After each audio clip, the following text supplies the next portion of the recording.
Hello everyone, welcome to Veer anchors में आप सभी लोगों का स्वागत है। आज की क्लास आईपीसी की जो हम प्रिलिमिनरी टेस्ट की सीरीज चला रहे थे, आज की क्लास उस पॉइंट ऑफ व्यू से इम्पॉर्टेंट है और आज हम सेक्शन 21 से आगे का सेक्शन तैयार करेंगे। Section 21 of the Indian penal code, जब हम सेक्शन 21 की बात करेंगे, talks about the public servant. आप लोगों ने पढ़ा होगा कि सेक्शन 21 पब्लिक सर्वेंट की बात करता है और उसने वहां पे उस सेक्शन में 12 ऐसी कैटेगरी दी हुई हैं जो पब्लिक सर्वेंट जिनको ये बताते हैं। जैसे एग्जाम्पल में अगर हम ले तो कमीशन ऑफिसर जो मिलिट्री, नेवल और एयरफोर्स के होते हैं, एवरी जज, every person who act in the court and who act judicially alone। फिर उसके बाद वैसे ऑफिसर जो किसी व्यक्ति को कन्फाइनमेंट में रखते हैं, विलेज के ऑफिसर्स, ऐसे 12 कैटेगरी दी हुई है जो पब्लिक सर्वेंट कैटेगरी में डील करते हैं। मैं आपको प्रीलिम्स पॉइंट ऑफ व्यू से बता दूं कि वो 12 कैटेगरी के अलावा आपके लिए और कितने क्वेश्चंस इंपॉर्टेंट हो सकते हैं इसमें। जो ये कैटेगरी है वो एग्जॉस्टिव नहीं है, ये कैटेगरी आईपीसी के हिसाब से उन्होंने 12 कैटेगरी दी है। इसके अलावा भी किसी और स्टैट्यूट में अगर पब्लिक सर्वेंट डील हो रहा है और पब्लिक सर्वेंट किसी पोस्ट को दिया गया है तो वो एग्जॉस्टिव नहीं है, किसी और स्टैट्यूट में वो डील हो सकता है। अब test for the determination of the public servant कि कोई व्यक्ति पब्लिक सर्वेंट है कि नहीं है, तो इसका दो बहुत इंपॉर्टेंट टेस्ट है। पहला कि whether that person is in the pay of the government और नॉट, क्या अब कोई व्यक्ति गवर्नमेंट के सर्विस या पे में है कि नहीं। दूसरा, वो किस तरह का फंक्शन कर रहा है, वो पब्लिक इंपॉर्टेंस का फंक्शन कर रहा है या परफॉर्मेंस ऑफ पब्लिक ड्यूटी दे रहा है कि नहीं। ये बड़ा इंपॉर्टेंट टेस्ट है। पहला कि वो पे या सर्विस ऑफ द गवर्नमेंट में है कि नहीं, और दूसरा जो इंपॉर्टेंट बात है वो ये है कि वो परफॉर्मेंस ऑफ पब्लिक ड्यूटी कर रहा है कि नहीं। और अगर वो परफॉर्मेंस ऑफ पब्लिक ड्यूटी करता है और पे और सर्विस ऑफ द गवर्नमेंट में, तो that officer is the public servant. Even the list is not given under section 21। So basically prelims के लिए आपको ये याद करना है कि पब्लिक सर्वेंट कौन होता है। और दूसरा एक बड़ा इंपॉर्टेंट सवाल आता है कि एमएलए पब्लिक सर्वेंट है कि नहीं। तो एक केस है हमारे पास आर.एस. नायक वर्सेस ए.आर. अंतुले, जिसमें ये बताया गया कि MLA is not a public servant. जब आप डिटेल क्लास में आएंगे तो इसका हम डिटेल एनालिसिस करेंगे। उसके बाद आपके लिए जो इंपॉर्टेंट केस है वो है इंपॉर्टेंट सेक्शन है वो सेक्शन 22 है। बेसिकली सेक्शन 22 बस ये बताता है कि क्या मूवेबल प्रॉपर्टी है। ये बोलता है कि मूवेबल, यहाँ भी डेफिनेशन एग्जॉस्टिव नहीं है मूवेबल प्रॉपर्टी की। यहाँ पे जो आईपीसी में डेफिनेशन दिया हुआ है वो उसने ये बोला है कि it applies to all corporeal property except the property excluded from the definition. So immovable property के लिए we have transfer of property act where the definition of immovable property is given. Here also they are defining the movable property. They are saying that immovable property does not include land or something which is attached to the earth or something which is attached or permanently fastened to anything to which is permanently attached. Right? So they are not saying that ki what exactly is a list of the movable property, but they are only specifying that section 22 deals with the property, movable property of all corporeal property except the property which is excluded from the definition. Very important section is section 23. Section 23 has 3 important definitions. पहला wrongful gain,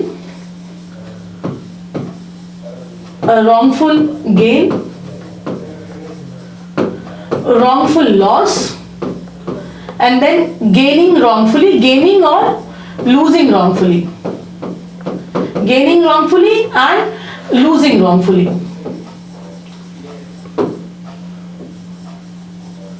Right? What is wrongful gain? Very important that what is wrongful gain? Wrongful gain मतलब इसको शब्द को सुन के ही लग रहा है कि जो पर्सन गेन कर रहा है वो गेन तो कर रहा है बट अनलॉफुल मीन्स से, जो मीन्स है वो अनलॉफुल है और जिसके लिए वो इंटाइटल नहीं है। मतलब a person is gaining by unlawful means of, like gaining unlawful means of property of which the person is not legally entitled. Right? उसी तरह से अगर हम देखेंगे कि wrongful loss क्या है, तो wrongful loss को समझेंगे कि the person who is losing by unlawful means of the property of which he is legally entitled। मतलब जो हमें wrongful loss हो रहा है जिस प्रॉपर्टी का, उस प्रॉपर्टी के हम लीगल हकदार थे। राइट? सो ये 2 डेफिनेशन डील करता है। तीसरा डेफिनेशन कहता है कि what is gaining wrongfully, क्या होता है मतलब जो व्यक्ति गेन करता है रॉन्गफुली। तो आप अगर डेफिनेशन से समझेंगे, हमने रॉन्गफुल गेन समझ लिया कि हम जो लूज कर रहे हैं प्रॉपर्टी, जो पर्सन गेन कर रहा है बाय अनलॉफुल मीन्स किसी प्रॉपर्टी को अगर वो गेन कर रहा है जिसका कि वो लीगल हकदार नहीं है। और रॉन्गफुल लॉस में हमने क्या देखा कि जो व्यक्ति लूज कर रहा है प्रॉपर्टी बाय अनलॉफुल मीन्स उसका वो लीगल हकदार है, राइट। सो गेनिंग wrongfully का मतलब a person is said to gain wrongfully when he retains wrongfully or when he is acquires wrongfully। तो गेनिंग wrongfully में हमें दो बातों का समझना है। रिटेनिंग wrongfully, दो डेफिनेशन, दो इंग्रेडिएंट है, रिटेनिंग wrongfully और acquiring wrongfully, right. acquiring wrongfully, ठीक, gaining wrongfully and acquiring wrongfully। अब लूजिंग wrongfully में क्या देखना है? लूजिंग, गेनिंग wrongfully मतलब आप रिटेन कर रहे हैं किसी की प्रॉपर्टी को wrongfully या आप अक्वायर कर रहे हैं किसी की प्रॉपर्टी wrongfully। अब जो तीसरा इंग्रेडिएंट है वो कह रहा है लूजिंग wrongfully, आप लूज कर रहे हैं wrongfully। तो मतलब इससे हम क्या समझ सकते हैं? हमने लूजिंग wrongfully में देखा था, wrongful लॉस में हमने देखा था कि जो प्रॉपर्टी हम लूज कर रहे हैं उसके हम लीगल हकदार हैं। मतलब हमें किसी ने प्रॉपर्टी से पोजेशन से आउट किया है, राइट, और या तो हमें wrongfully kept out of the property। मतलब इसके भी दो इंग्रेडिएंट है, wrongfully kept out of the property और person is wrongfully deprived of the property। wrongfully deprived और wrongfully kept out of the property, ये तीन डेफिनेशन है। जहां भी कहीं भी आईपीसी में अगर कहीं भी ये word gaining wrongfully, losing wrongfully और wrongful gain, wrongful loss का इस्तेमाल होगा, हमें पूरी through out the IPC same sense of expression हमें अप्लाई करना होगा, right. The next very very important section is dishonestly. अब डिसऑनेस्टली का मतलब हमें समझना पड़ेगा कि डिसऑनेस्टली का मतलब क्या है। अगर डिसऑनेस्टली के इंग्रेडिएंट को देखेंगे तो कहता है whoever does anything with the intention of causing wrongful gain to one person or wrongful loss to another person। अगर कोई with intention कुछ ऐसा करता है, whoever does anything with the intention of causing wrongful gain to one person and wrongful loss to another person is said to do an act dishonestly। वो कहते हैं कि वो डिसऑनेस्टली करता है। इसके बाद एक्सप्लेनेशन क्लॉज में सेक्शन 26 इंपॉर्टेंट है जो डील करता है आपका फ्रॉडुलेंटली में। फ्रॉडुलेंटली का मेन जो इंग्रेडिएंट है सेक्शन 26 का वो ये है कि intention to defraud. Intention to defraud आपका सबसे इंपॉर्टेंट इंग्रेडिएंट है। और उसके बाद सेक्शन 27 रीजन टू बिलीव कहता है कि रीजन टू बिलीव का मतलब है कि आप कुछ sufficient, if he has a sufficient cause to believe that the thing exist but not otherwise, that thing exists but not otherwise। अब इसके बाद जो सेक्शन बहुत इंपॉर्टेंट है वो ये है कि property when is in the possession of when some person's property is in the possession of wife, servant or clerk, then that property is deemed to be in possession of that person, which is very very important। अगर कोई property wife के possession में हो, किसी servant के possession में हो या किसी क्लर्क के पोजेशन में हो तो ऐसा माना जाता है कि वो प्रॉपर्टी उसी व्यक्ति के पोजेशन में हो जिसकी वो प्रॉपर्टी है। अगर हम एग्जांपल से समझें तो हम इस तरह से समझ सकते हैं, मान लो H and W is there। अगर कोई प्रॉपर्टी W के पोजेशन में हो और वो प्रॉपर्टी H की है तो ये मानते हैं कि जो इमीडिएट पोजेशन है वो H के पास है उस प्रॉपर्टी का, राइट। अगर कोई प्रॉपर्टी मास्टर और सर्वेंट के बीच में है और सर्वेंट के पोजीशन में है तो मानते हैं कि वो मास्टर के पोजीशन में है। अब चाहे वो सर्वेंट परमानेंटली एम्प्लॉयड हो या हम टेम्पररी किसी सर्वेंट को बुलाते हो समय समय पे किसी ओकेजन में, होली में, दिवाली में, तब भी वो प्रॉपर्टी मास्टर की ही मानी जाएगी, right. Another very important section counterfeiting. Counterfeiting का मतलब क्या होता है और काउंटरफीटिंग के साथ हम और कौन से सेक्शन पढ़ने वाले हैं। काउंटरफीटिंग का जो मतलब होता है वो ये कहता है कि when a person is said to counterfeit who causes one thing to resemble the another। एक चीज को आप दूसरे चीज से ऐसा कुछ करते हैं जैसा कि कोई एक चीज आप बनाते हैं और आप ये चाहते हैं कि वो दूसरे चीज की तरह से दिखे। मतलब when you want that you are doing something and with the intention that one thing should resemble other and with the intention that resemblance is to practice deception, or you knowledge that the thing which is like you are resembling it will be deception will be practiced, right मतलब when you does something that one thing should resemble another और you have a knowledge that कि resemblance will definitely जो resemblance है उसके कारण से deception practice होगा. Deception है या तो आप intention के साथ कर रहे हैं या आपको knowledge है कि जो आप resemblance कर रहे हैं उससे किसी ना किसी को deception practice होगा. अब यहाँ resemblance का मतलब exactly नहीं है कि imitation exact हो. Imitation इतना हो कि सामने वाले को लगे कि वो A चीज जो दिखाई जा रही है वो एक्चुअली वो X चीज की बिल्कुल X के मिलता जुलता है. Then it is called the counterfeiting. अब काउंटरफीटिंग से हम कुछ सेक्शंस रिलेट करेंगे आईपीसी में. अगर आपको याद हो या मैं आपको बताती हूं कि सेक्शन 230 से हमारा कॉइन और stamp offences against the coin and stamp पे हम जाते हैं और हम सेक्शन 230 देखें तो वो कॉइन की बात करता है. कॉइन बेसिकली क्या होता है? कॉइन एक ऐसा मेटल जिसको पैसे के तौर पे किसी अथॉरिटी इशू करता है और वो पैसे की तरह से मनी के तौर पे माना जाता है. इंडियन कॉइन भी ऐसा ही होता है. इंडियन कॉइन की भी परिभाषा सेक्शन 230 में दी हुई है. इंडियन कॉइन एक ऐसा मेटल जहां पे गवर्नमेंट ऑफ इंडिया का स्टैम्प होता है और वहां अथॉरिटी से इशू किया जाता है और वो मनी के तौर पे माना जाता है. अगर कोई व्यक्ति काउंटरफीट करता है इंडियन कॉइन को, मतलब इंडियन कॉइन को का कॉपी करने के लिए कुछ अलग से एक नकली कॉइन बनाता है, काउंटरफीट करता है बिल्कुल इंडियन कॉइन की तरह से, पूरे पहले कॉइन की तरह से, तो उसके लिए हमारे पास आईपीसी में पनिशमेंट है सेक्शन 231 में. इंडियन कॉइन को काउंटरफीट करता है तो 232 में पनिशमेंट है. और साथ ही साथ इंपोर्ट और एक्सपोर्ट करता है इंडियन, काउंटरफीट करता है इंडियन कॉइन को तो 238 में उसका पनिशमेंट है. That is very very important. और साथ ही एक सेक्शन आप पढ़ेंगे 255. 255 बेसिकली कहता है counterfeiting government stamp. Whoever counterfeits, counterfeiting की definition क्या होगी 28 की तरह, knowingly performs any part of the process of counterfeiting on any stamp which is issued by the government for the purpose of revenue. अगर कोई भी स्टैम्प गवर्नमेंट ने issue किया है और वो रेवेन्यू के पर्पज से इशू किया गया है, पर्पज ऑफ रेवेन्यू, और उसका काउंटरफीटिंग होता है, आप उसका इमिटेशन करते हो, कॉपी करते हो, तो उसका पनिशमेंट इम्प्रिजमेंट फॉर लाइफ और with the imprisonment of a term which में एक्सटेंड टू 10 years होता है. तो काउंटरफीटिंग के साथ हम सेक्शन 230 याद करेंगे कॉइन. 230 के में ही इंडियन कॉइन की परिभाषा दी हुई है, 231 में काउंटरफीटिंग कॉइन है और 232 में काउंटरफीटिंग इंडियन कॉइन है.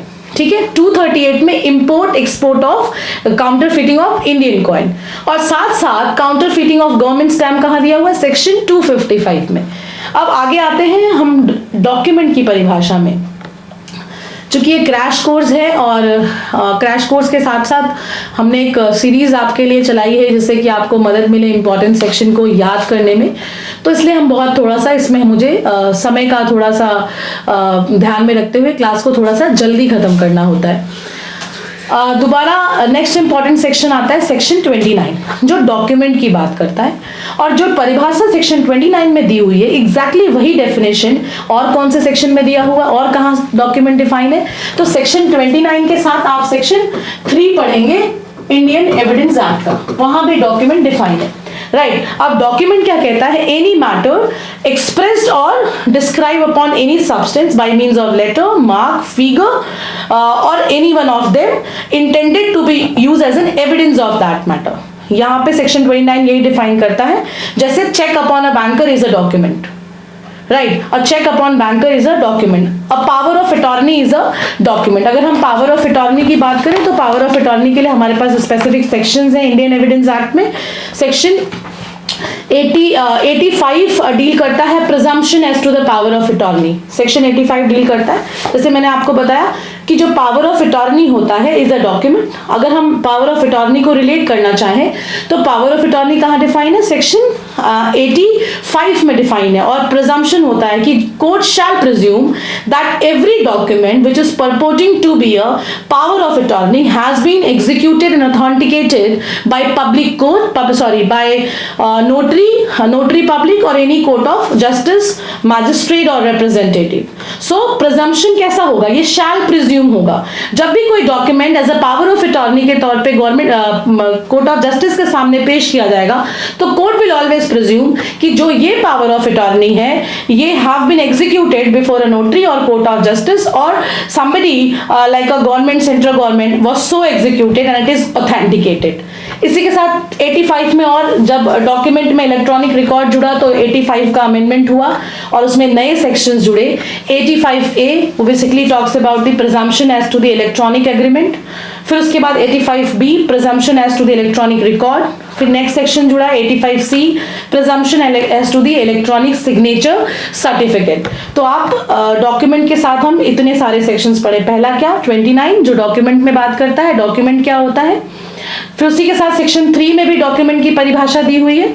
फिर उसके बाद हमने देखा कि एक इलस्ट्रेशन में बात किया गया कि power of attorney is a document. तो पावर ऑफ अटॉर्नी जब कोर्ट के सामने आएगा तो कोर्ट कैसे प्रिज्यूम करता है, तो कोर्ट शैल प्रिज्यूम। तो उसके लिए हमने आपको बताया कि पावर ऑफ अटॉर्नी 85 में डिफाइंड है। 85 का अमेंडमेंट हुआ और इलेक्ट्रॉनिक रिकॉर्ड्स जोड़े गए। बेसिकली 2000 इंफॉर्मेशन टेक्नोलॉजी एक्ट के बाद काफी सारे चेंजेस हुए, उसमें नए नए सेक्शंस जोड़े गए और 85A, B और C जुड़ा, एक जो कि 17/10/2000 से लागू किया गया। इंफॉर्मेशन टेक्नोलॉजी एक्ट 17/10/2000 से लागू हुआ। The next important section is electronic record, जो कि 2000 में ही जुड़ा और 29A सेक्शन में इलेक्ट्रॉनिक रिकॉर्ड जोड़ा गया। इसी के साथ जो इंपॉर्टेंट सेक्शन हमें पढ़ना है वो सेक्शन 32 पढ़ना है। सेक्शन 32 बेसिकली क्या बात करता है, word which is referring to act. अगर कोई भी वर्ड पूरे आईपीसी में एक्ट का इस्तेमाल कर रहा है तो एक्ट का मतलब it includes illegal omission as well. अगर मान लीजिए दो कैटेगरी है, इधर the offence can be committed by the act और it can be committed by the illegal omission, right. ठीक है, this omission has to be illegal, right. Illegal का मतलब होता है आपकी लीगल ड्यूटी थी कुछ कार्य करने की और आपने क्या किया, आपने उसको इलीगली ओमिट कर दिया। So offence can either be committed by the act और illegal omission. So word act includes the illegal omission. Section 32 क्या कहता है, word act includes the illegal omission. अब साथ ही सेक्शन 33 क्या कहता है कि एक्ट मतलब सिंगल एक्ट और series of act, single omission और सीरीज ऑफ ओमिशन। सेक्शन 33 बात करता है सिंगल एक्ट और series of act, single omission और series of illegal omission, right. अब next very very important section, and this is the last section which we will be dealing today, which is like section 34। Section 34 हम लोग law schools में भी पढ़ते हुए आ रहे हैं। बेसिकली क्या होता है, सेक्शन 34 जो बात करता है, section 34 to section 38 and section 149, ये डील करता है सिचुएशन ऑफ जॉइंट लाइबिलिटी को।